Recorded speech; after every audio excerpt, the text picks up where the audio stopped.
progression of the initial aid exercise, where she was stimulating her calves and her hamstrings by gluing her feet to the floor and then trying to drag her feet towards her pelvis to stimulate knee flexion.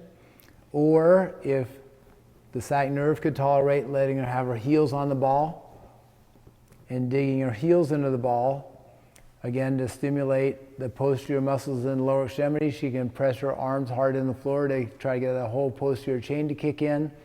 The progression with this, of course, would be then to have her maintain the orientation between her back and her pelvis so that the lumbar joints stayed in their mid-range, and she could dig in hard enough that her low back and buttocks start to come up off the ground as a unit.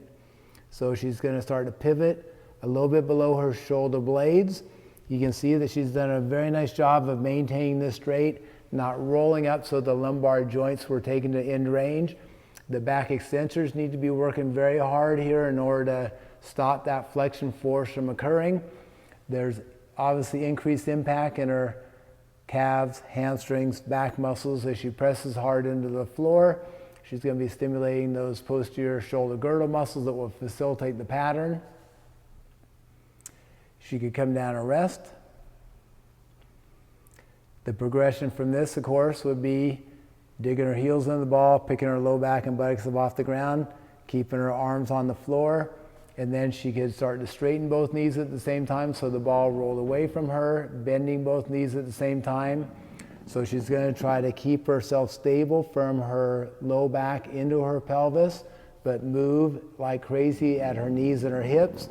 So again, a huge increase in the neuromotor demand to try to move at one part and hold another part stable as she goes. She could put her pelvis down and rest. Needs to be bent so that she's near this hook line position. The progression from here can be varied. It can be digging her heels into the ball, picking her low back and buttocks up as a unit, pushing hard onto the floor, and then so far everything has been a symmetrical force. When things are symmetrical, equal work on both sides, it is the safest. It's a huge increase in demand to try to stop rotation from occurring. So she could maintain this heel on the ball and try to de-weight this heel up off the ball an inch. So the magnitude of work on the side that's connected to the ball is huge. She's doing a beautiful job of keeping her pelvis level, not allowing this side to drop, keeping her back in that good position. She says, "Can I please switch?" I say, "Okay." So now she'll put this foot down. When she picks up the other foot, she's going to notice her pelvis wants to drop in the opposite direction. So when she's doing this, she needs to pay close attention when both heels are on the ball. She needs to prepare herself for the opposite rotation from occurring. So in this case, before she would pick her left foot up, she is really going to think about the tone in her right lower extremity and in her shoulder girdles and in her trunk, so when she picks her left foot up, the left side of her pelvis doesn't drop. And she can feel that it takes quite a bit of body sense and control in order to stop that from happening.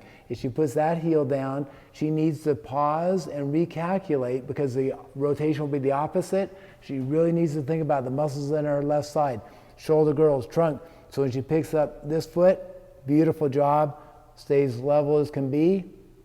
So she's doing a beautiful job of using that synergy of posterior chain muscles in the muscles that will control and stop rotation from occurring. A huge jump in demand from both heels on the ball, picking her bottom up, or even rolling the ball back and forth, changing the leverage, adding to the demand.